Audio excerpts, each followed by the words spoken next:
The latest monthly market data is out, and we got the data for the entire year. So we're going to do an extended market report coming up next.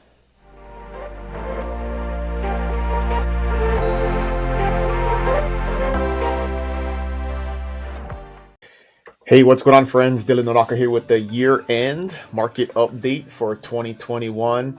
We got a little bit of an extended update to do this month because we're going to start off with the monthly market report, which we'll get right into, and then we're going to talk about the year and take a look at the data from 2021 and compare it to 2020 and 2019 to see what 2021 was like. And it was pretty surprising if you are following the market, and of course it's been crazy, but the data definitely shows how crazy it actually is.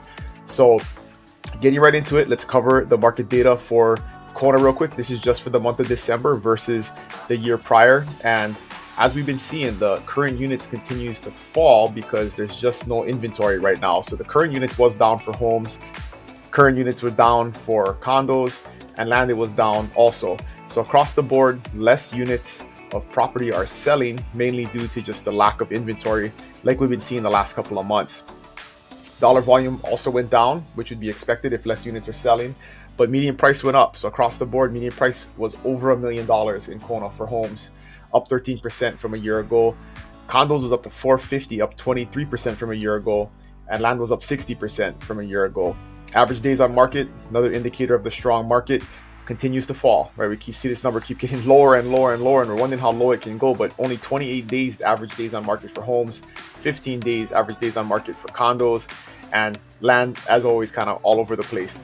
But again, final list of sold price, still super strong, right? 94% for homes, which is up 2%, 99%. So we finally saw the last 3 months that was over 100% for condos in the Kona market, the final list of sold price, but we're still right at about 100% at 99.25, which is up 2% from a year ago, and no change on the land side. So if we look at the entire Big Island and see what the data is doing, same kind of trend, not as dramatic as the Kona side, but 2% less homes sold in the month of December versus a year ago, 13% less pieces of condos sold, and then land was down also 11%. Even though less units sold, dollar volume was up on the homes market, down a little bit on the condos market, but not as much, right? Comparably, 13% down on units, but only 3% down on dollar volume. And then land, it was down 6%, but again, not as much, not comparable to the number of units, or didn't go down in the same amount. Median price across the board, up across the board also, right? Up 13% for homes, up to $540,000 median price for homes across the entire Big Island. So that takes into account all the rural areas that sell for lower price points. Across the board, $540,000. Condos up to $483,000, up 26% from a year ago, and land up to $48,000, which is up 52% from a year ago. So super strong on median price. And then days on market continue to fall all the way across the board. So across the island, 42 days on market on average for homes, 17 days on market on average for condos, which is down 73% from a year ago, and then homes 109 days on market, which is down 40% from a year ago. And then final list of sold price, still very strong, right? Almost 95% for homes, 99.6, so almost 100% on the condo market final list of sold price, and also very high for land, right? This number we see in normal times is closer to 80%, definitely below 90 on the final list of sold price, but with land creeping up above 90%. So across the board, same kind of monthly trend we've been seeing for the last few months. Super strong indicators all across the board.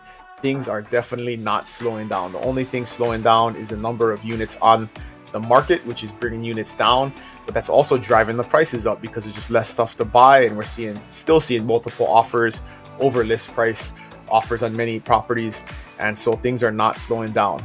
And so now when we get into looking at the data from the whole year, totaling it all up, and then comparing it to previous years, we had some very interesting numbers here. So the first number we're going to look at is total units sold in the Kona market in 2021 versus 2020 and 2019. So when we look at this, 1,539 total, and this is just properties sold, right? This is not homes or condos or land. It's just total properties sold. So you kind of can get a feel for where the market is going. So with units sold, 1,539 in the Kona market, that's 400 more units than sold the year prior, right? Up 25% from a year prior.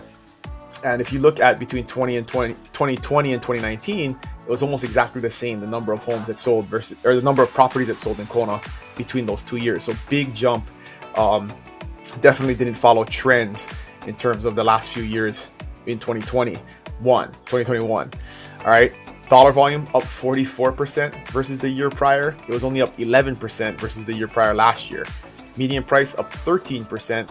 It was only up 9% the year prior. And then average days on market way down, right? Down to 61 across the whole year.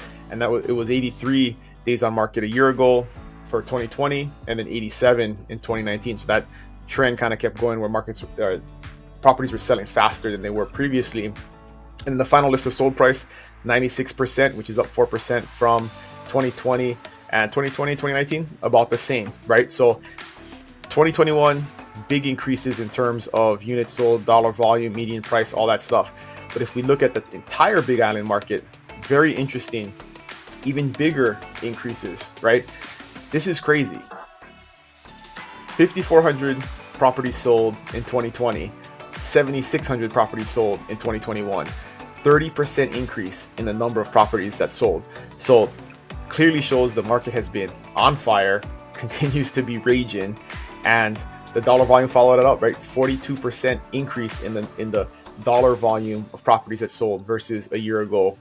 Median price just up 6%, but that's because there were so many properties that sold. Like everything that was on the market sold. Not all those lower end properties continue to sell, so that brought the median price down. But that's because pretty much everything, we have these markets on the Big Island that properties sit forever because they're in rural areas, not super desirable, whatever the case is. But because pretty much everything is selling, those properties all got soaked up and got sold, and that gets averaged into the median price. Average days on market down 32% from a year ago, right? So used to take 100 plus days on average for a property to sell, 85 days this last year, and that's taking an average of everything on the market, all of the land. That takes a really long time to sell sometimes, but still big decrease, right? And it was somewhat similar for the previous 2 years, 104 and then 112, but then a big decrease come 2021. And the final list of sold price up 96%, so up 4%. So all of the overall indicators are showing, across the board, doesn't matter homes, condos, or land, everything is stronger. So this is the crazy number though. I mean, normally we sell, around 5,000 properties every year is kind of the last 5-year trend, maybe a little bit below. 2020 was a strong year, obviously, but then we had this huge jump in 2,000 more properties sold in 2021 versus 2020. So just no end in sight in terms of the market being on fire. Everybody's waiting or for the crash or for the downturn, and we just don't see that happening, especially because there is no inventory coming on the market, and the people who are buying are well qualified. They have cash, they have 1031 exchange money. They're not buying with those zero down loans and stated income like we had in the last crash in 2007, 2008. So super strong indicators across the island, and we're continuing to see that, and we'll see what the new year brings, but I don't expect big changes. The last thing I wanted to talk about on the market summary was just a little bit about our team, and super proud of the performance that our team had this year. We had a ton of growth in new agents joining, and just a massive amount of business that they did this year. We sold $135 million in volume this year for the entire island. There was 326 units sold, right? So we assisted 326 families buy or sell a piece of property this year. We have 42 producing agents with more on the way. We have a lot of new ones that just joined that haven't gotten into production yet, but they're getting there, and we're going to see that number increase over the next few months here. We have 4 staff. We brought on 4 staff this year, and just have an amazing support system of administrative, marketing, transaction management support. And that's what's helping produce these types of numbers, is that the agents have a good support system that are providing a good, solid customer experience to their clients and helping them be successful in a very busy market. Even though there are a lot less units to sell, we continually on a weekly basis are putting more units into escrow because they're working hard. They're out there negotiating contracts well, coming up with deals that work for both buyers and sellers, and continuing to make it happen. A couple of other things that we did this year that I wanted to note was we had the West Hawaii Association of Realtors Rookie of the Year on our team, Brenda Avery. Super proud of her and that recognition. That's a big deal. Out of the 1,000 or so agents, not all of them are rookies, but for the new agents, recognized as the Rookie of the Year because of her strong performance and contributions to the realtor community. And then we also held our first team conference this year after a couple of years of not being able to gather and do things together. We did a conference in December where we did business planning, goal setting, vision boarding. We did time planning, all kinds of different things. It was a 6.5-hour day where we did like 13 different sessions, and then had a holiday party afterwards. So super cool accomplishments this year, development. We continue to move forward, continue to add people every day, and I just wanted to recognize them and the hard work that they did. And this is just a picture from one of our photo shoots down at the beach at Old Days to share with you guys. So awesome year this year. We're going to continue to see, I think, strong performance going forward, strong market going forward, and always we're here for you. So if you need anything, one of the cool things about having a real estate team versus a real estate agent is we are always available to serve. We have situations where we get a call off the sign, the agent's not available. We have a list of agents that answer those calls. So if you call, you're going to get somebody on the phone, and that agent couldn't show the property. We get another agent who works with them to show up 30 minutes later, show that property. We can provide you with that instant Amazon experience. And that's one of the things that we are focused on, is making sure that the client expectations and experience is met to a high level. And that's the difference, is we have someone available that is out there to assist you no matter where it is in the island. We can get an agent there that can show you the property, explain things to you. We have solid broker and administrative support to make sure all your questions are answered, documents are reviewed out and sent out in a timely manner, all those types of things. So 2021 was a cool year. Really looking forward to 2022, and really appreciate you guys watching and supporting the channel and our team and all of our agents. And I'll see you guys next month. Aloha.